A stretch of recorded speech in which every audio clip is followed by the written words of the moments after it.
नमस्कार, हमारे खास कार्यक्रम मुद्दे की बात में आप सभी का स्वागत है। मैं हूं आपके साथ गौरी शंकर। जहां उत्तर प्रदेश में चुनाव बस 3-4 महीने के बाद होना है और उससे पहले सभी पार्टियां अपने अपने मुद्दे को धार देने में लगी है।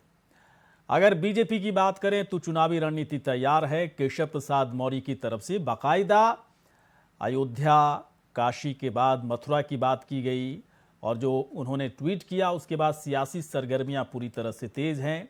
तो सवाल उठता है कि हिंदुत्व पर क्या सिर्फ बीजेपी का अधिकार है? क्या हिंदुत्व शब्द से समाजवादी पार्टी कांग्रेस को बेचैनी होती है? क्योंकि कुछ महीने पहले चाहे कांग्रेस या समाजवादी पार्टी के कुछ नेताओं के अगर बयान सुने तो उन्हें ऐसा लगता है कि दिक्कत है। लेकिन क्या है, बीजेपी का हिंदुत्व क्या अलग है, समाजवादी पार्टी का हिंदुत्व अलग है, कांग्रेस का हिंदुत्व अलग है, या फिर हिंदुत्व अपने आप में एक अलग है? हिंदुस्तान की संस्कृति सभ्यता के साथ रचा बसा हुआ जो हिंदुस्तान में रहने वाले हर एक को पता है कि हिंदुत्व क्या है, हमारी जीवन शैली है। तो फिर चुनावी मुद्दा क्यों, इसी पर चर्चा करेंगे। लेकिन पहले हम आपको दिखाते हैं कुछ बयानबाजी जो आज इस पूरे मसले पर कई नेताओं की तरफ से दी गई।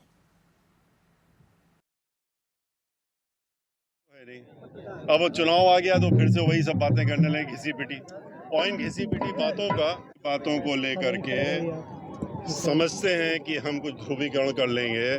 बहुत बड़ी गलतफहमी में है केशव प्रसाद मौर्य जी। अब जो है यहाँ की जनता इनका असली चेहरा, इनका असली मकसद अच्छी तरह से जान चुकी है, पहचान चुकी है। इनका मुखौटा उसने हटा करके और चेहरा देख लिया है। भाई वो कुछ भी नारा देते रहें, वो सब करें जो होने करना है, लेकिन कम से कम इसका ध्यान रखें कि जो किसानों की समस्या है, जिनको खाद नहीं मिल रहा है, जो लाइन में लग के और वहीं मर जा रहे हैं, 18 पेपर जो हैं वो लीक हो जा रहे हैं, बच्चों को नौकरी नहीं मिल रही है, लॉ एंड ऑर्डर बुरी तरह से ध्वस्त है, महंगाई चरम सीमा पे फैली हुई है, इसका भी तो निदान करें। जो बाबा साहब डॉक्टर भीमराव अंबेडकर जी ने भारत के संविधान में जो समाज के लिए सबको आज़ादी दी है, जिसके तहत आज काम नहीं हो रहा है, संविधान के तहत देश नहीं चल रहा है बल्कि मनुस्मृति के तहत देश चल रहा है।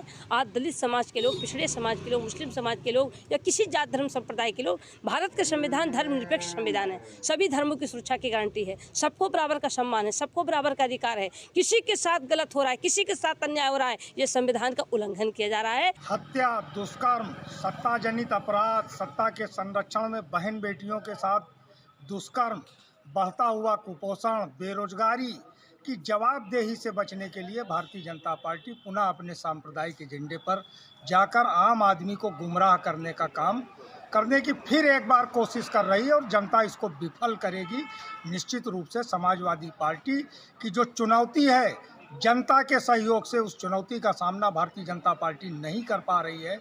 इसलिए वो अपनी जवाबदेही से बचने के लिए, अपने लोक संकल्प पत्र में किए गए वादों पर जवाब देने से बचने के लिए वो सांप्रदायिक ध्रुवीकरण की दिशा में पुनः प्रयास कर रही है। तो देखिए, जितनी पार्टियां उतने बयान, उनके नेताओं के उतने तरह के बयान आते हैं। केशव प्रसाद मौर्य की तरफ से बाकायदा ट्वीट किया गया। काशी अयोध्या की चर्चा के साथ साथ उन्होंने कहा कि अब की बारी, अब मथुरा की तैयारी, इस तरह से उन्होंने बाकायदा ट्वीट किया, जो कि आप देख भी रहे होंगे। क्या है दरअसल, क्या इस ट्वीट के मायने क्या हैं? और विपक्षी पार्टियों की तरफ से जब पूछा जा रहा है, मुद्दों की बात जब पूछा जा रहा है, तो सबके पास कहने के लिए कुछ ना कुछ है। प्रशांत उमराव, बीजेपी के प्रवक्ता, बहुत बहुत आपका स्वागत है प्रशांत जी। शौकत अली, समाजवादी पार्टी के नेता शौकत अली जी, बहुत बहुत आपका स्वागत है सर। आरबी उपाध्याय, वरिष्ठ पत्रकार, इस वक्त हमारे साथ हैं। आरबी उपाध्याय जी, स्वागत है आपका। नितिन चतुर्वेदी, अखिल भारतीय हिंदू महासभा के हैं नितिन चतुर्वेदी जी, बहुत बहुत आपका स्वागत है सर। और फजील अहमद जी इस वक्त हैं मुस्लिम स्कॉलर के तौर पर। फजील जी, बहुत बहुत आपका स्वागत है सर। चलिए, सबसे पहले मैं आता हूं वरिष्ठ पत्रकार आरबी उपाध्याय जी के पास आता हूं। उपाध्याय साहब, हिंदुत्व क्या सभी पार्टियों के अलग अलग हैं? हिंदुत्व पर अलग अलग पार्टियां अपने अपने हथकंडे रखती है। बीजेपी का हिंदुत्व अलग है, समाजवादी पार्टी का हिंदुत्व अलग है, कांग्रेस का हिंदुत्व अलग है, बसपा कुछ और कह रही है। चुनाव है इसलिए क्या हिंदुत्व भी बंटता दिख रहा है क्या? बताइए सर। देखिए, हिंदुत्व तो अलग अलग नहीं है। हिंदुत्व तो एक जीवन पद्धति है और सदियों से उस जीवन पद्धति को या उस धर्म के अनुयायी उसको अपनाते हैं और मानते हैं। अब राजनीतिक लोग हैं जो ज़मीनी मुद्दे हैं उनसे ध्यान भटकाने के लिए, मान लीजिए शिक्षा है, स्वास्थ्य है, रोजगार है, पानी है, 2 मिनट है सर आपके पास। तो वो सब चीज़ें एक्चुअल में आप दे नहीं पाए तो आप जनता के बीच में क्या कहेंगे? तो ये सबको सूट करता है। और दूसरा, आप इतिहास गवाह है। देखिए, हिंदुओं के साथ जो भी हुआ, चाहे वो आक्रांताओं के थ्रू हुआ या एक संप्रदाय विशेष के लोगों के साथ हुआ, तो वो अंदर अंदर एक घुटन थी और उसको आवाज दी बीजेपी ने। देखिए, तुष्टीकरण की राजनीति सभी पॉलिटिकल पार्टियां कर रही थी, तो अपनी एक अलग पहचान बनाने के लिए बीजेपी बिल्कुल एक हिंदुत्व का कार्ड लेके आई और जनता के दिमाग में जो चल रहा था, जो अंदर अंदर था, वो बाहर उसकी अभिव्यक्ति हुई। और मैं मानता हूं कि चेहरा नहीं था। तो केशव प्रसाद मौर्य जो कह रहे हैं इसके मायने क्या है? देखिए, केशव प्रसाद मौर्य को दिख रहा है कि भी किसान नाराज है, जाट पूरे नाराज हैं, मुस्लिम वोट नहीं करेगा। अब वोट आएगा कहां से? ब्राह्मण भी आप देखेंगे नाराज हैं, वो अपना अलग एक्चुअल में प्रताड़ना का आरोप लगा रहे हैं। कल तो एक ब्राह्मण नेता आए थे चैनल में डिबेट में, उन्होंने तो ऐलान करके यहाँ से वो ऐलान करके गए कि ब्राह्मणों की शिकायत तो है बीजेपी से, लेकिन खुलेआम उन्होंने ऐलान किया कि बीजेपी को ही वोट करेंगे। वो उन्होंने ये तो माना कि शिकायत है। फिर नाराजगी वाला जो फार्मूला है, बाकी लोग क्यों इसका निकालते रहते हैं समीकरण जो है? नहीं, देखिए, उन्होंने ब्राह्मण नेता की तरफ से कह दिया गया, ऐलान कर दिया गया, तो फिर बाकी लोग क्यों परेशान हो रहे हैं? देखिए, नेता कौन है? स्वयंभू नेता हैं सब। मैंने देखा है कि ब्राह्मण संगठनों से, मैं भी बहुत सारे ब्राह्मण संगठनों से जुड़ा हूँ और केंद्रीय कार्यकारिणी में सक्रिय भूमिका भी निभाता हूँ। तो अपने अपने फायदे के लिए दुकानें खोल ली हैं कि मैं ब्राह्मणों का नेता हूं। ब्राह्मणों के लिए जिन्होंने कभी बिस्किट का पैकेट दान नहीं किया, वो ब्राह्मणों के नाम पर चंदा ले रहे हैं, वो मंत्री पद ले रहे हैं। मतलब बड़ा कंफ्यूजन है। ठीक है, आते हैं सर, उपाध्याय जी आते हैं। सबसे बात करनी है थोड़ा। देखिए, सभी को बराबर टाइम दिया जाएगा, तो अपने समय का ख्याल रखिएगा। फिर मत करिएगा कि मुझे और बोलना है, ऐसा नहीं हो चलेगा। प्रशांत उमराव जी इस वक्त हमारे साथ हैं।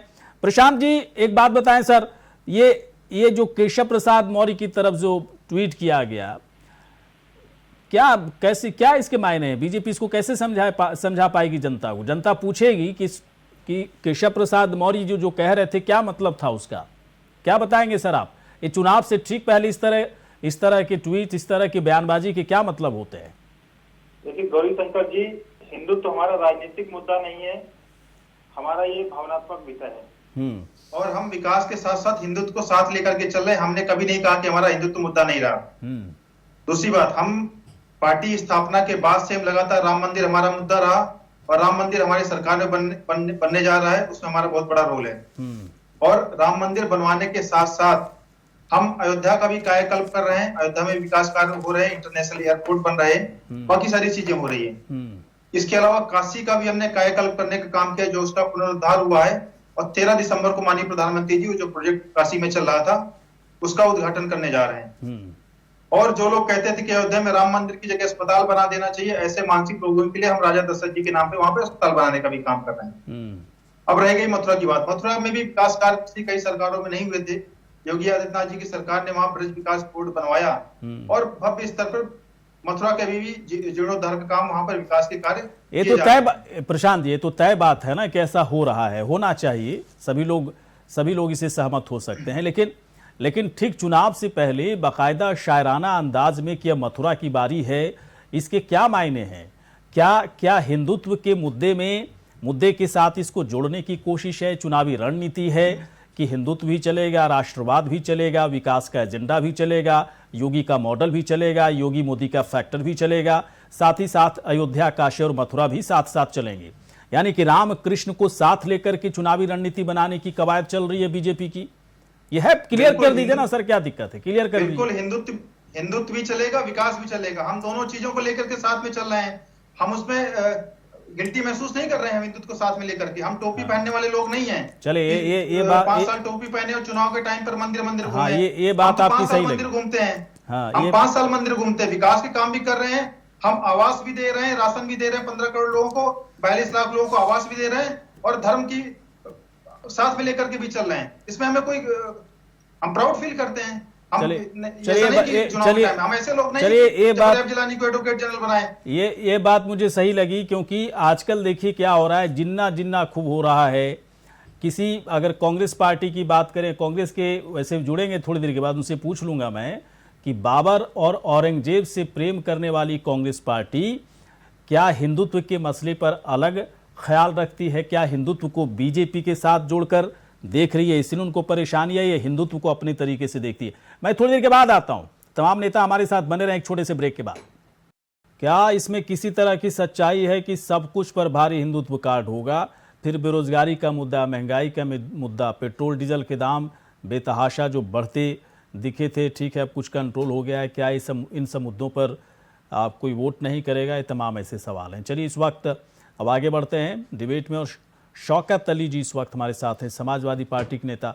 शौकत जी एक बात बताएं, मैं ये नहीं पूछूंगा कि जिन्ना जिन्ना आप लोग क्यों कर रहे थे, कोई सही तर्क आप लोगों की तरफ से दिया भी नहीं गया, ठीक है। अखिलेश यादव की तरफ से जो बाकायदा उस बारे में जो बात कही गई, उसको उसी तरीके से हम लोग समझ लिए कि चलिए ठीक है, इट्स ओके, आप लोगों का एक कॉन्सेप्ट है जिन्ना को लेकर।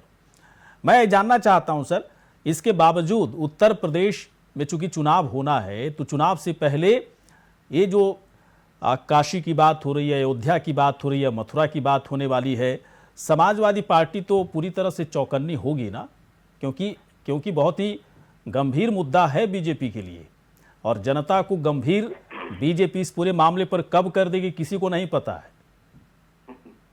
गौरी जी, भारतीय जनता पार्टी की एक सोची समझी साजिश के तहत ये ट्विटर पे बयान है। उत्तर प्रदेश की जनता सवाल पूछ रही थी कि आपकी उत्तर प्रदेश की पुलिस आज डकैती डाल रही, उत्तर प्रदेश की पुलिस आज हत्याएं कर रही है। इन सवालों से बचने के लिए इस तरह के ट्विटर पे बयान आ जाते हैं। उत्तर प्रदेश का नौजवान इनसे सवाल पूछ रहा था कि हमारा भविष्य अंधकार में, हमारे भविष्य से खिलवाड़ हो रहा है। इन सवालों से बचने के लिए आज इस तरह के ट्विटर पे बयान आ जाते। उत्तर प्रदेश की जनता इनसे सवाल पूछ रही थी कि हमारे पास महंगाई का बहुत बड़ा बोझ आ गया, इस बोझ को आप कैसे कम करेंगे? ये जवाब नहीं था इनके पास, तो इस तरह के ट्विटर दे दिए जाते।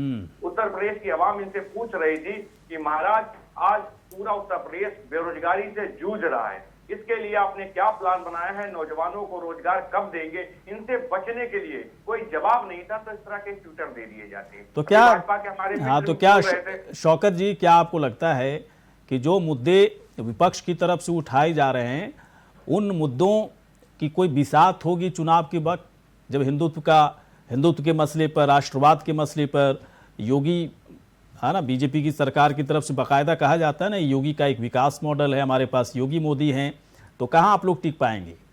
विकास बेरोजगारी के मुद्दे पर फिर क्या आप जनता जुटे? क्योंकि उस पर बीजेपी भी दावे कर रही कि खूब रोजगार दिए।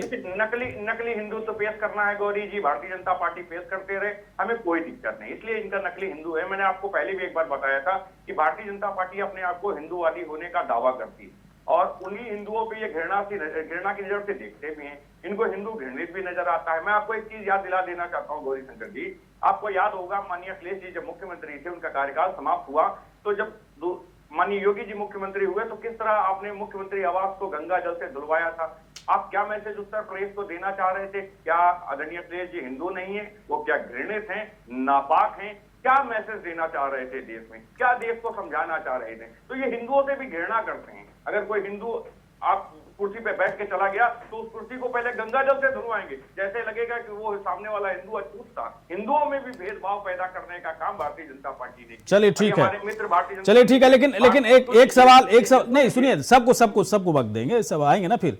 एक सवाल मैं जरूर पूछूंगा लेकिन शौकत जी आपसे, वो जरूरी सवाल ये है कि क्यों, अगर मथुरा की बात हो रही है, तो समाजवादी पार्टी को क्यों दिक्कत हो रही है? ये सवाल है ना, दिक्कत है आप लोग को ना, इसका मतलब सुन लीजिए। अरे गौरी शंकर जी, मैंने एक बार भी कहा, हमारे किसी नेता ने बयान दिया इस पर, राष्ट्रीय अध्यक्ष जी ने कोई बयान दिया? तो स्टैंड क्या है सर आप लोग का? स्टैंड क्या है? स्टैंड एकदम क्लियर है। हाँ। समाजवादी पार्टी मांग करती है कि जो जिन्ना की तस्वीर आपने अपने सीने पे लगा रखी है, भारतीय जनता पार्टी वो कब निकालेगी? आप मंदिर बनाइए, मस्जिद बनाइए, गुरुद्वारा बनाइए, चर्च बनाइए, लेकिन उत्तर प्रदेश का महाराज विकास भी करने का चलिए नितिन चतुर्वेदी जी के पास हम आते हैं। नितिन जी एक बात बताएं सर, आप नितिन चतुर्वेदी जी के बारे में बता दूं कि ये प्रवक्ता हैं अखिल भारतीय हिंदू महासभा के। क्यों जरूरी हो गया नितिन चतुर्वेदी जी?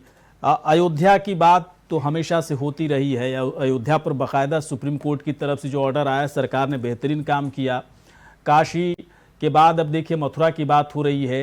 एक भारतीय हिंदू महासभा की प्रवक्ता होने के नाते नितिन चतुर्वेदी को केशव प्रसाद मौर्य की इस ट्वीट में क्या नजर आ रहा है, क्या मायने आपको दिख रहे हैं इसके? देखिए गौरी शंकर जी, मैं आपकी बात बताना चाहता हूं। जो अखिल भारत हिंदू महासभा है, ये 70 साल से इसने राम मंदिर का मुकदमा लड़ा। 70 साल तक हिंदू महासभा ने लड़ा। और अब ये हिंदू महासभा जो है काशी और मथुरा का भी मुकदमा लड़ रही है। और हमें इस देश की कानूनी व्यवस्था पे विश्वास है। और हम इस कानून की व्यवस्था के तौर पे ही अपना काशी और मथुरा बनवाएंगे। ठीक है। बाकी रही केशव महाशय जी की जो उनका ट्वीट है, तो देखिए भारतीय जनता पार्टी जो है वो हमेशा से हिंदुओं की सरकार रही है। ये जो सपा वाले हैं या कांग्रेस वाले हैं, इन्होंने कभी अपनी एजेंडा में इन चीजों को शामिल नहीं किया। ठीक है। ये लोग हमेशा हिंदू विरोधी रहे। तो हिंदू वोट क्यों कर देते हैं समाजवादी पार्टी को? सुनिए, सरकारें भी बनी है इनकी, ऐसी बात तो नहीं है नितिन जी। सेकुलर हिंदू है वो वोट करते हैं। सुन लीजिए मेरी बात सुन लीजिए। देखिए ऐसा है कि हम लोग हिंदुओं के लिए कार्य करते हैं। हमें मुसलमानों से कोई वो नहीं है। हम अपने धर्म की रक्षा करते हैं। भाई सनातन धर्म तो हजारों साल से था। नहीं, मथुरा पर जो बयान, जो ट्वीट आया ना, उस पर थोड़ा सा बात कीजिए। वो क्या आपको लग रहा है? एक मिनट सुनिए ना सर, अखिल भारतीय हिंदू महासभा के प्रवक्ता होने के नाते मैं पूछ रहा हूं आपसे, क्या लगता है कि केशव प्रसाद मौर्य इससे पहले भी बात उठा सकते थे, चुनाव के बाद भी उठा सकते थे, अभी क्यों उठा दिया उन्होंने? ने अभी क्यों उठाया ये तो वही बता सकते हैं, लेकिन हम ये जानते हैं कि हम ये मुकदमा लड़ रहे हैं और तब तक लड़ते रहेंगे जब तक कि हमारा मथुरा में हमारे कृष्ण भगवान का मंदिर बन नहीं जाता। दूसरी बात, 6 तारीख को हमने वहां, चलिए ठीक है, मैं आता हूं सर। हो गया सर, टाइम खत्म हो गया। मैं फजील अहमद जी के पास आते हैं। फजील जी बताएं, जब बाबर का नाम सुनते हैं सर, है ना, कांग्रेस के नेताओं की तरफ से कहा जाता है कि बाबर तो अच्छा आदमी था, है ना, बाबर के बारे में लोग गलत बात करते हैं, औरंगजेब अच्छा आदमी था, बेकार की बातें होती हैं, जिन्ना प्रेम दिखाया जाता है समाजवादी पार्टी की तरफ से, है ना, सब कुछ हो रहा है ना अपने देश में। अपना देश तो इतना खूबसूरत है, हर चीज देखने सुनने को मिलता है। अब देखिए अयोध्या, काशी, मथुरा की बारी है, तमाम इस तरह के जब ट्वीट आप लोग देखते हैं, एक मुस्लिम स्कॉलर होने के नाते कैसे इसको अंतर कैसे कर पाते हैं? आपके दिमाग में क्या चीजें चलती होगी उस वक्त फजील अहमद जी? देखिए, जब कोई इस तरह की बातें करता है, आस्था और विश्वास, धर्म, यदि आप अपने धर्म की बात करते हैं तो सामने वाले को भी अपने धर्म की करनी पड़ती है। अब एक ही लड्डू है, 2 लोग खाने वाले हैं, तो विवाद तो हो ही जाता है। लेकिन क्योंकि वो सरकार में है तो अति उत्साह में है, और केशव मौर्य 4 स्टूल पर बैठ के उनके साथ इतना उनका बोर्ड फेंक दिया गया। बेचारे रो के, सुनिए ना मेरी बात, तो बेचारे इतना तिरस्कार और अपमानित हुए कि रो के हर जगह बोलते थे कि हमको छुआछूत, हमसे भेदभाव किया जाता है। अब चुनाव आ गया, ओबीसी कार्ड खेलना है, समझिए बात हमको। अब ओबीसी के एक मंत्री केशव प्रसाद मौर्य उप मुख्यमंत्री हैं, तो उनको इस्तेमाल करने, ये बात तो कोई दूसरा भी बोल सकता था, ऐसा बात नहीं है, लेकिन केशव प्रसाद मौर्य से ही बुलवाया गया।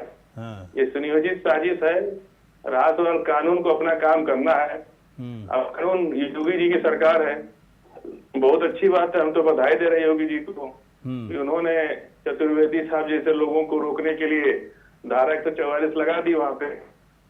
और हमें उम्मीद है कि वो कानून का अपना काम, चूंकि योगी जी कानून के रक्षक हैं और बहुत बढ़िया कानून की बात करते हैं कि भाई हमारे प्रदेश में कानून से ही सब काम होगा, तो अच्छा है उन्होंने संज्ञान लिया और धारा 144 वहां लग गई है। अब क्या होता है आगे ये देखा जाएगा उसके बाद। अब ये लोग क्या करते हैं उसके बाद जब कोई निर्णय होगा देखा। हमें विश्वास है कि प्रशासन अपना काम करेगा, किसी के धमकी देने से और किसी की गुंडागर्दी करने से नहीं चलेगा। आप केशव प्रसाद मौर्य के ट्वीट को धमकी की तरह देख रहे हैं फजील अहमद जी? धमकी है कार्यक्रम फजील भाई, हमने अपना कार्यक्रम स्थगित कर दिया। वो उन्होंने तो कोई कार्यक्रम उन्होंने स्टेशन बनाने की बात, आप परेशान ना हो, हमने खुद ही स्थगित कर दिया। हम प्रशासन के साथ है, प्रशासन का सम्मान करते हैं हम लोग सम्मान करते हैं, हम लोग प्रशासन के खिलाफ नहीं जाते। अरे सर, प्रशासन के खिलाफ नहीं जाते तो धारा 144 वहां लगाने की जरूरत क्या पड़ती? कुछ तो किए हैं तभी ना। अरे तो ये तो प्रशासन का काम है ना, प्रशासन को लग रहा है कि वो वहां को दिक्कत होगी, लेकिन हम नहीं करते, हम गुंडाई नहीं करते। आप लोग कांग्रेस हमें बोको हराम से हमारी तुलना करती है, हम नहीं करते। चलिए ठीक है सर, चलिए चर्चा अच्छी हो रही है, ठीक लग रहा है, कम से कम चीजें ठीक ठाक निकल करके सामने आ रही है। चलिए लेते हैं एक छोटा सा ब्रेक लेते हैं, हाजिर होते हैं तुरंत। चलिए ब्रेक के बाद स्वागत है। सभी के पास कोई ना कोई कार्ड है, किसी के पास मुस्लिम कार्ड है तो दलित कार्ड है, किसी के पास आरक्षण कार्ड है तो ब्राह्मण कार्ड है तो हिंदुत्व कार्ड है। और ऐसा लगता है कि हिंदुत्व कार्ड पर बीजेपी का सबसे पहला अधिकार है। कम से कम चुनाव के वक्त में तो इस तरह की चीज़ें देखने को मिलती है। बीजेपी के नेता भी इस तरह के दावे करते हैं। मैं आता हूँ इस वक्त उपाध्याय जी के पास में आ रहा हूँ। उपाध्याय जी एक बात बताएं, विकास के दावे चाहे जितना भी कर लें, अखिलेश यादव की तरफ से भी विकास करने के दावे किए गए, मायावती की तरफ से विकास के दावे किए गए, लेकिन जनता ने मौका नहीं दिया दोबारा, न तो मायावती को दिया, न अखिलेश यादव को दिया। विकास के दावे जो है योगी की तरफ से भी किए जा रहे हैं, बाकायदा दुनिया भर में तारीफ हुई कई चीज़ों को लेकर के। तो क्या सिर्फ विकास का मुद्दा ही चलेगा उत्तर प्रदेश के आने वाले चुनाव में? इसलिए तो नहीं कि चूंकि ये चीज़ें है नहीं, ये मापदंड नहीं है वोट पाने के लिए, इसलिए कुछ और चीज़ों को ढूंढा जाए। देखिए, बीजेपी बहुत अच्छी तरह जानती है इस बात को कि विकास के मुद्दे पर जनता वोट नहीं करती है, जबकि इलेक्शन विकास के मुद्दे पर ही होना चाहिए और जनता से जुड़े मुद्दों पर होना चाहिए। लेकिन जब इतिहास की बात आती है तो कहीं ना कहीं अभी तक देखिए तुष्टिकरण की राजनीति। एक मिनट का टाइम है सर, अब डिबेट पूरी तरह से ओपन हो चुका है, किसी कोई गलत बात लगे तुरंत काउंटर कीजिए, मेरी तरफ से फ्री हैं सभी लोग। तो गौरी जी देखेंगे, इतिहास उठा के देखिए कि मंदिरों को तोड़ा गया, धर्म परिवर्तन कराया गया, जितना अत्याचार हिंदू और हिंदुत्व पर हुआ है। देखिए यहाँ तक आप इतिहास में देखेंगे तो अफगानिस्तान तक भी हिंदू राज्य था, गंधारी वहाँ से थी, लेकिन ये सब बदला। और तो और देखिए, आज़ाद होने के बाद भी कश्मीर में कश्मीरी पंडितों को न्याय नहीं मिला इस देश में। आप संविधान की बात करते हैं, आप धर्मनिरपेक्षता की बात करते हैं, और दूसरा जो लोगों ने देखा कि तुष्टिकरण की राजनीति के तहत अभी नमाज पढ़नी है, सड़क बंद कर दी जाएगी, लेकिन सड़क पर कीर्तन नहीं कर सकते हैं आप। तो उस तरह का जो व्यवहार रहा, और देखिए महिमा मंडन, चाहे वो बाबर है, चाहे वो हुमायूं है, चाहे वो औरंगजेब है, इतिहास में देखिए वो महिमा मंडन है। तो महिमा मंडन देखिए, कोई भी राष्ट्र है, अगर वो अपने उस पर गर्व नहीं करेगा तो बहुत ज्यादा दिन वो राष्ट्र आगे उन्नति नहीं कर सकता और बहुत ज्यादा दिन तक मतलब आप ये कह रहे हैं कि विपक्ष मौका दे रहा है भारतीय जनता पार्टी इसका फायदा पहुंचा रही है। देखिए, विपक्ष को कम से कम दोनों नावों में पैर रख के चलता है विपक्ष, है ना। आप समाजवादी पार्टी की बात करेंगे तो वो कहते हैं मुस्लिम प्लस यादव, आप बीएसपी की बात करिए तो वो कहते हैं दलित और मुस्लिम, यानी एक दोनों नावों में। जबकि बीजेपी का जो मेरा अपना आकलन है कि वो बिल्कुल क्लियर है। चलिए ठीक है, कह रहे हैं हम टोपी नहीं पहनेंगे। मैं आता हूं, आप जैसा कि उमराव जी भी कह रहे थे कि देखिए मैं बहुत ही हम लोग क्लियर कट है। मैं एक बात पूछना चाह रहा हूं, अब इस हमारे साथ हैं बीजेपी के प्रवक्ता प्रशांत जी। प्रशांत जी एक बात बताएं, ठीक है जो भी मुद्दा आपके साथ है, केशव प्रसाद मौर्य जो भी कह रहे हैं, लेकिन मुझे ऐसा लगता है कि क्या बीजेपी को एक बात समझ में आ गई है कि हम योगी के विकास मॉडल को कितना भी दिखाएं, योगी मोदी फैक्टर चाहे जितना भी बताएं, लेकिन जीतने के लिए कुछ और फैक्टर की जरूरत है। और इसीलिए केशव प्रसाद मौर्य, जैसा कि फजील अहमद ने आरोप भी लगाया कि उनसे जानबूझ करके बुलवाया गया, क्योंकि वो ओबीसी में आते हैं तो ओबीसी में पैठ बनेगी, प्लस हिंदुत्व के मसले पर भी आप लोग की पैठ और ज्यादा बढ़ेगी। बताइए सर। देखिए गौरीशंकर जी, मैं बता दूं आपकी जानकारी के लिए, केशव मौर्य जी ने खाली ट्वीट ही नहीं किया, पूरा बयान भी दिया है, वीडियो भी उपलब्ध है। ठीक और है। दूसरी बात, ये ऐतिहासिक तथ्य है कि 1670 में औरंगजेब के आदेश पर श्री कृष्ण जी के मंदिर को तोड़ा गया, वहां पर बात के लिए ईदगाह मस्जिद नाम से एक इमारत तामीर कर दी गई। इसके लिए औरंगजेब ने फरमान भी जारी किया था। और जो वहां पर मूर्तियां थी, वहां आगरा की एक मस्जिद में उस सीढ़ियों के नीचे लगा दिया गया, ताकि उनके ऊपर से नमाजी पैर रख करके जाए, ताकि हिंदू को आस्था को चोट पहुंचे। तो जो चीजें इतिहास में गलतियां हुई है, उसको तो रिक्लेम किया जाएगा समय आने पर। जो चीजें, तो आप मथुरा में जाइए, आपको कोई अंधा भी टटोल करके बता देगा कि यहाँ पर मंदिर था, मंदिर पर ये ईदगाह बनी हुई है। तो गलतियां हुई है इतिहास में, इसलिए तो सर ये सब बातें तो लोग कई सालों से लोग जान रहे हैं ना। इसी वक्त एकदम ठीक 3 महीना पहले अब केशव प्रसाद मौर्य की तरफ से ट्वीट आता है, उनका बयान आता है। क्यों सर, ये बीजेपी को क्लियर करना चाहिए, क्यों? जी बिल्कुल बिल्कुल। हाँ देखिए, हमने पिछले साल राम मंदिर का डिसीजन सुप्रीम कोर्ट से आने के बाद हमने वहां पर शिलान्यास किया राम मंदिर का। राम मंदिर पे काम चल रहा है। ठीक है। काशी का भी काम चल रहा था। काशी में 13 तारीख को प्रधानमंत्री जी उसका उद्घाटन करने वाले, जो भी वहां पर डेवलपमेंट का काम किया। ठीक है। उसके बाद तीसरा नंबर मथुरा का आता है, उसके बाद मथुरा की तरफ बढ़ रहे हैं। वही बात केशव मौर्य जी ने साफ शब्दों में बोली है, उसमें कहीं डाउट रखने वाली क्या बात है? चुनाव तो आते जाते रहेंगे, तो धर्म तो हजारों लाखों वर्षों से है। चुनाव आते जाएंगे, पार्टियां आएंगी, बनेंगी, पार्टियां बिगड़ेंगी, लेकिन जो मुद्दे हैं, जो हमारी जो प्राचीन परंपराएं हैं, जो हमारी जो चीजों को बिगाड़ा गया, उसको तो ठीक करना चलता रहेगा, लगातार चलता रहेगा। यानी कोर्ट में विश्वास नहीं है आपका? आपको कोर्ट के ऊपर छोड़ देना चाहिए। जब आप कह रहे हैं राम मंदिर के लिए सुप्रीम कोर्ट का आदेश आया, सुप्रीम कोर्ट के आदेश के भाई हमने वहां पर अभी भूमि पूजन किया है, तो आज क्या आपका विश्वास डगमगा गया है उस कोर्ट से? बिल्कुल, हमारा पूरा विश्वास है। कोर्ट में भी मामला चल रहा है, और जो सामाजिक रूप से तो फिर क्यों सर यही तो सवाल है। करना कोर्ट को है, जब करना कोर्ट को है तो फिर समाज और आप कहां हैं? चलिए ठीक है, मैं समझ रहा हूं। मैं देखिए बहुत ज्यादा इसमें ऐसा नहीं कि बहुत ज्यादा घुमा हुआ मामला है, बहुत समझ में चीजें नहीं आ रही हैं। मैं तो स्पष्ट बोल रहा हूं गौरीशंकर जी, इसमें कोई मैं किंतु परंतु कर ही नहीं रहा हूं। मैं तो स्पष्ट, लेकिन क्लैरिटी है, बहुत क्लैरिटी है बीजेपी के पास कि ठीक है, अयोध्या को लेकर हम लोग का लंबा संघर्ष चला, नतीजा सामने है। काशी को लेकर लंबा संघर्ष चला, उसका नतीजा सामने है। मथुरा के बारे में जो बातें कही जाती रही हैं, उसे सुधारने की जरूरत इन लोग महसूस कर रहे हैं, उसके लिए भी संघर्ष जारी है, जैसा कि नितिन जी भी कह रहे हैं। नितिन जी के पास मैं आना चाहूंगा। नितिन जी, ये ऐसा आपको कभी लगता है कि अयोध्या का मसला, काशी का मसला, मथुरा का मसला, ये आसानी से इसका हल निकाला जा सकता है अगर इसमें किसी राजनीतिक पार्टी का कोई इन्वॉल्वमेंट ना हो, तो खत्म कर दिया जाए तो? बताइए सर, आपको तो लंबा अनुभव है। जी जरूर गौरीशंकर जी, हम तो चाहते हैं कि ये ऐसा कोई, जैसे आपने देखा अयोध्या का जो मसला था वो कैसे हल हुआ। भाई जब सुप्रीम कोर्ट ने अपना आदेश किया तो दोनों पक्षों ने उसको माना ना, दोनों पक्षों को सर्वमान्य था। हमारे मुस्लिम भाइयों ने भी उसका स्वागत किया और हमने भी उसका स्वागत किया, है ना, हमने भी उसका स्वागत किया। तो जो भी मसले हैं वो आपस में बैठ के ही तय होने चाहिए, और कानून के ऊपर हमको पूरा विश्वास होना चाहिए, क्योंकि जो कानून है वो सबसे ऊपर है। और बाकी रहे उपाध्याय जी की बात से मैं भी एकदम वो करता हूं। गौरीशंकर जी, मैं आपसे एक छोटा सा प्रश्न पूछना चाहता हूं। हाँ। आप ये बताओ कि अकबर के पिताजी कौन थे? नहीं, उससे हुमायूं जी। क्यों पूछना चाह रहे हैं? बाबर। देखिए सुन लीजिए मेरी बात, लेकिन सुनिए मेरी बात, लेकिन ये आप ये बताइए कि शिवाजी के पिताजी कौन थे? यही तो बात है ना सर। हमको क्या पढ़ाया गया? यहाँ वंशावली पढ़ने के लिए नहीं बैठे चतुर्वेदी जी, हम इतिहास का ज्ञान देने नहीं बैठे। उनका ये कहना है नितिन चतुर्वेदी जी का कि जो इतिहास, ज्ञान मत लीजिए, जो इतिहास बातों पे भी चर्चा कीजिए, जो इतिहास विषय आएगा। एक मिनट, जो इतिहास जो डिबेट करने चले आते हैं। बिल्कुल एक मिनट। उन्होंने कहा कि हम मथुरा की तैयारी कर रहे हैं, उन्होंने ये तो नहीं कहा कि हम जाके कल मंदिर बना देंगे। नहीं, उन्होंने कहा हम तैयारी कर रहे हैं। नहीं नितिन जी, वैसे नितिन जी देखिए, नितिन जी के सवाल से मैं सहमत हूँ। नितिन जी के सवाल से मैं सहमत हूँ कि क्या, एक मिनट सर, आते हैं नितिन जी, क्या भारत में, वैसे आर्मी उपाध्याय जी यही बात कर रहे थे नितिन, जो आप कह रहे हैं, क्या भारत में भारत के लोगों को गलत इतिहास पढ़ाया गया? जो सवाल नितिन जी ने उठाया, क्या गलत है? आप बताइए, शौकत अली जी, करिए और पूछिए कितने लोग बताते हैं। अभी तो सर इस पे कर लेते हैं, बहुत बार किए हैं डिबेट, ऐसा ना आप उसमें नहीं थे।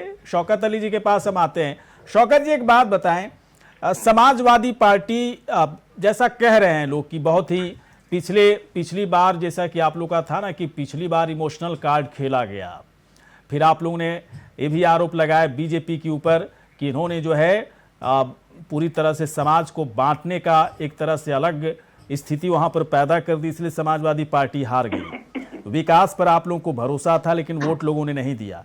इस बार क्या परिवर्तन देखने को मिलेगा? समाजवादी पार्टी के प्रवक्ता होने के नाते बताएंगे ना, ताकि जनता तक आपका संदेश जाए, अखिलेश यादव का संदेश जाए कि क्या लेके आ रही है समाजवादी पार्टी। बीजेपी ने तो कह दिया कि देखिए भाई साहब, हमारे पास योगी का मॉडल है, योगी मोदी फैक्टर है, हमारे पास हिंदुत्व का है फैक्टर है, हमारे पास राष्ट्रवाद का फैक्टर है। आज केशव प्रसाद मौर्य ने लगे हाथ ये भी कह दिया, अयोध्या काशी के बाद मथुरा की अब बारी है। आप लोग कुछ नया दीजिएगा ना, कुछ बताइए ना सर। गौरी शंकर जी, आपने सारे फैक्टर गिना दिए, लेकिन ये नहीं बताया कि उनके पास विकास का फैक्टर है या नहीं। उनके पास विकास ही गायब है, बाकी सब कुछ। तो योगी विकास मॉडल क्या हुआ सर? मैं थोड़े कह रहा हूँ, तो बीजेपी वाले बोलते हैं ना योगी विकास मॉडल। अरे सुन तो लीजिए, वो चेहरा दिखाकर वोट मांगना चाहते, विकास किया होता। मुझे लगता है जब भी कोई विपक्षी नेता खड़ा होता है, मैं आज भी हम लोगों को याद है कि आदरणीय अखिलेश काउंटर कर सकते हैं, कोई भी फ्री है। सुन तो लीजिए, जब भी मंच पे खड़े होते हैं तो हम जो है अपने काम भी बताने का काम। लेकिन आपने चाहे जितने बयान देखे हों, आदरणीय मुख्यमंत्री जी के हों, प्रधानमंत्री जी के हों, वो बेचारे जब भी मंच पे खड़े होते हैं, क्योंकि जब कोई काम करता है तो अपने काम बता देता है, फट से बताता कि मैंने ये काम किया, मैंने ये प्रदेश में किया, मैंने ये देश में किया, मैंने ये एक्सप्रेसवे बनाया, मैंने ये हॉस्पिटल बनाया। लेकिन उनके पास ऐसा कुछ नहीं होता। वो जैसे ही मंच पे आते बेचारे विपक्ष पे दोषारोपण करने लग जाते। शौकत जी, सभी कहते हैं हमने काम किया, लेकिन जो जनता की अदालत है वो सर्वोच्च अदालत है, वो पैरामीटर है, वो देखती है कि वाकई में जो ये कह रहे हैं इन्होंने किया है क्या। अरे सुन तो लीजिए, पैरामीटर जो है वो कल्याण सिंह से नापती चली आ रही जनता। कल्याण सिंह को नापा था, पैरामीटर ने नापा कल्याण सिंह की जनता ने, कल्याण सिंह को बाहर का रास्ता दिखा दिया। फिर राजनाथ सिंह से एक टेस्टर लगा के नापा उन्होंने, राजनाथ सिंह को भी बाहर कर दिया। आदरणीय स्वर्गीय अटल बिहारी जी भी थे, उनके भी टेस्टर लगा के जनता ने चेक किया। कुछ गलतियां होती है उसे स्वीकार कर लेनी चाहिए, मुझे लगता है कोई दिक्कत नहीं। हमने गलतियां की होंगी, कोई हमसे जनता किसी बात को लेकर नाराज हो गई, हमने स्वीकार किया। गौरी शंकर जी एक बात बताना चाहता हूं, चलिए अच्छी बात है, एक्सेप्ट तो कर रहे हैं शौकत अली। शौकत अली एक्सेप्ट कर रहे हैं, बहुत अच्छी बात है। मैं आता हूं सर, आता हूं। समय सबको सर, सबको। फजील अहमद जी, देखिए फजील अहमद जी बैठे हुए, मैं आता हूं ना सबको। अब देखिए अपनी बात कम समय में जल्दी किया कीजिए ताकि हर लोगों पर मैं जल्दी आ सकूं। फजील अहमद जी एक बात बताएं, एक बात तो है ना, मानना पड़ेगा ना फजील अहमद जी कि हमारे देश में इस वक्त जो कुछ भी चल रहा है, ऐसा लग रहा है कि एक बारगी किसी के हाथ में बहुत सारी चीजें हैं, बहुत कुछ कहने के लिए है, एक बारगी किसी के हाथ में कुछ भी नहीं है, पूरा हाथ खाली है। चुनाव से ठीक पहले 3-4 महीने के पहले तो यही होता है। विकास पर कौन वोट करता, महंगाई बेरोजगारी पर कौन वोट करता? फजील अहमद जी, मैं तो अभी तक यही नहीं देखा हूं। अगर विकास पर वोट पड़ता तो कई सरकारें जो है कभी जाती ही नहीं, इतना विकास करके उन्होंने दिया जनता को। मुझे थोड़ा सा बताएं कि क्या ये सब जो चीजें ट्वीट हो रहे हैं, बयानबाजी हो रही हैं, क्या तुष्टीकरण समाज को बांटने की कोशिश है जिसका फायदा किसी खास पार्टी को मिलेगी, कोई खास पार्टी इसमें है ना? बताइए सर थोड़ा, जो समझ रहे हैं मैं जो कहना चाह रहा हूं आपको। गौरी शंकर जी, अभी समाजवादी पार्टी ने साफ कह दिया कि हमारा उससे कोई मतलब नहीं है। उनके बयान से या वहाँ जो कुछ घटना मथुरा में घट रही है, धारा 144 लगी है तो कुछ तो सेंसिटिव मामला है ही। और फिर कल को कोई घटना होती है तो क्या समाजवादी पार्टी हमारे साथ नहीं होगी? क्या बहुजन समाज पार्टी हमारे साथ नहीं खड़ी होगी? क्या कांग्रेस पार्टी हमारे साथ नहीं खड़ी होगी? लेकिन जिस तरह से समाजवादी पार्टी आज बोल रही है कि भाई हमको इससे कोई लेना देना नहीं है, तब तो ये साफ हो गया कि ये लोग हमारे किसी बुनियादी सवाल पर हमारे साथ नहीं है, केवल हमारे वोट के लिए हमारे साथ है। यदि समाजवादी पार्टी शौकत जी आप तो गलत कर दिए, फजील अहमद जी नाराज हुए। पार्टी को कहना चाहिए कि यदि कोई गैर कानूनी काम हुआ या कोई इस तरह की बात हुआ हुई, धारा 144 लगी है तो निश्चित रूप से कुछ सेंसिटिव मामला है, तो समाजवादी पार्टी को कहना चाहिए कि हम आपके साथ खड़े हैं। कोई बात नहीं है, अगर कोई बात होगी तो हम लोग मजबूती से आपके साथ खड़े हैं। अरे महाराज, नहीं तो हम तो मजबूरी महाराज में आप वो उनको आग दे ही में रहे घी हैं। डालने वाली बातें इतने साल से करते दे ही हैं। रहे ये हैं। भाषा तो वैसे ही बात की आप कर तो क्या शौकत जी, आप ऐसा तो नहीं सोच रहे थे कि फजील अहमद आपके आदमी है? फजील अहमद फजील अहमद निष्पक्ष आदमी है, निष्पक्ष है, वो अपनी बात निष्पक्षता के साथ उन्होंने रख दी। उन्होंने कह दिया कि मथुरा के मसले पर कोई गड़बड़ी होती है तो शौकत अली समाजवादी पार्टी किसी के साथ खड़ी नहीं है। ये तो गलत बात है सर, है ना? कार सेवकों पर गोली चलाने वाले को मतलब ही नहीं है इन सब मैटर से। ये गलत बात है शौकत अली, बहुत गलत बात है। मतलब पैरामीटर कहाँ भी आप पैरामीटर की बात कर रहे थे, आपका पैरामीटर ही पूरा गड़बड़ है, पैरामीटर ही गड़बड़ है। ऐसा कुछ फायदा उठाइए, उनको पूरा सुन दीजिए जी। समाजवादी पार्टी फायदा नहीं उठा पाएगी, बड़ी दिक्कत है, क्योंकि हाथ रंगे हुए हैं। क्या प्रशांत जी, हाथ रंगे हुए हैं, कैसे फायदा उठाएंगे? क्या प्रशांत जी, फायदा उठाएंगे क्या है? शौकत अली जी उठा पाएंगे फायदा? ये केस लड़ता रहा जीवन भर, उसको इन्होंने एडवोकेट जनरल बनाने का काम किया, और आज वो मंदिर घूम रहे हैं। वो स्पष्ट रूप से कहें, अगर अपने आप को कृष्णवंशी होने का दावा करते हैं तो माननीय अच्छा, ये सवाल हम में मंदिर का समर्थन करते हैं। प्रशांत जी बोले कि हम विरोध करते हैं। हाँ प्रशांत जी, मैं थोड़ी देर के बाद आता हूं आपके पास, बात करूंगा एक छोटे से ब्रेक के बाद, हाजिर होते हैं। चले ब्रेक के बाद स्वागत है, चलते हैं नितिन चतुर्वेदी जी के पास, प्रवक्ता हैं अखिल भारतीय हिंदू महासभा के। नितिन जी, एक बात बताएं, मथुरा के मसले पर जिस तरीके से बयानबाजी हो रही है, बीजेपी के प्रवक्ता भी कह रहे हैं कि देखिए हम बहुत ही क्लियर कट हैं अपनी चीज़ों को लेकर के। आप लोग को ऑक्सीजन तो मिलता होगा ना कि चलिए ठीक है, कोई नहीं सपोर्ट कर। जैसे एक बात आपने उठाया कि हम लोग को इतिहास गलत पढ़ाया गया, अकबर के पिता का तो सब नाम है, अकबर के बेटे का भी सब को नाम पता होता है, अकबर की पत्नी कौन थी, अकबर क्या करता था नहीं करता था, महान अकबर क्यों था, सब कुछ सिखाया गया। लेकिन शिवाजी के पिता का नाम, उनकी माता का नाम, है ना, शिवाजी के बेटे का नाम, ये किसी को, बहुत कम लोगों को पता है। ऐसे ही बहुत महान लोग हमारे यहाँ, है ना, पैदा हुए, उनके बारे में पढ़ाया ही नहीं गया। मैं थोड़ा सा चाहता हूँ, जब इतने सवाल जब उठाए जा रहे हैं आप लोगों की तरफ से, इसके बाद भी आप लोगों की चीज़ों में सियासी पार्टियों की दखलंदाजी क्यों बढ़ जाती है? चीज़ों को बहुत क्लियर कट रखिए कि नितिन चतुर्वेदी प्रवक्ता अखिल भारतीय हिंदू महासभा के, इनका काम है हिंदुओं की धार्मिक आज़ादी और हिंदुओं का जो हक है, अधिकार है, उसको लेकर के लड़ाई करना, संघर्ष करना। फिर किसी के सपोर्ट की क्या जरूरत है सर आपको? तो हम तो सर किसी का सपोर्ट लेते ही नहीं। हाँ, हम तो अपने दम पे काम करते हैं। हिंदू महासभा ने जो 70 साल से मुकदमा लड़ा, वो किसी बीजेपी के नाम से नहीं लड़ा, उसने हिंदू महासभा के नाम से लड़ा। उसने किसी सत्ता में आने के लिए कोई मुकदमा नहीं लड़ा, उसने अपने हिंदुओं के लिए मुकदमा लड़ा, अपने आराध्य श्री राम के लिए मुकदमा लड़ा, और आगे भी हिंदू महासभा काशी और मथुरा का मुकदमा लड़ती रहेगी। जब तक जीवन है तब तक लड़ेगी, क्योंकि वो हमारे आराध्य हैं, हमारे भगवान हैं, और वो हमेशा से, सनातन धर्म हमेशा से सर्वोपर था, सबसे ऊपर था, और उसके लिए हम हमेशा लड़ते रहेंगे। हमें सत्ता का लोभ लालच नहीं है, हमें अपने भगवान के लिए लड़ना है, उनकी आस्था के लिए। हम उनकी आस्था पे जीते हैं। तो मतलब एक तरह से आप ही की बात कर रहे हैं ना केशव प्रसाद मौर्य, तो बधाई दीजिए उनको। हम देखिए, वो उनका जो स्टेटमेंट है, हमारा उससे कोई लेना देना नहीं। हाँ। हमारा मुकदमा उन्होंने नहीं, हमने खुद किया है। हाँ। हमने कोई बीजेपी के नाम पे या बीजेपी के कहने पे मुकदमा नहीं किया है। हिंदू महासभा अपने आप में इतनी सक्षम है कि वो भगवान के लिए अपने लड़ सके, अपना मुकदमा लड़ सके। हमें कोई बीजेपी से फंडिंग नहीं मिलती है। हाँ। हम अपने पैसे से मुकदमा लड़ते हैं। हाँ, चलिए सर, नितिन चतुर्वेदी बहुत बहुत शुक्रिया। आप तमाम, समय खत्म हो गया सर, आप सभी यहां पर आए, बहुत बहुत शुक्रिया, धन्यवाद। इसी के साथ हमारे खास कार्यक्रम इतना ही, नमस्कार।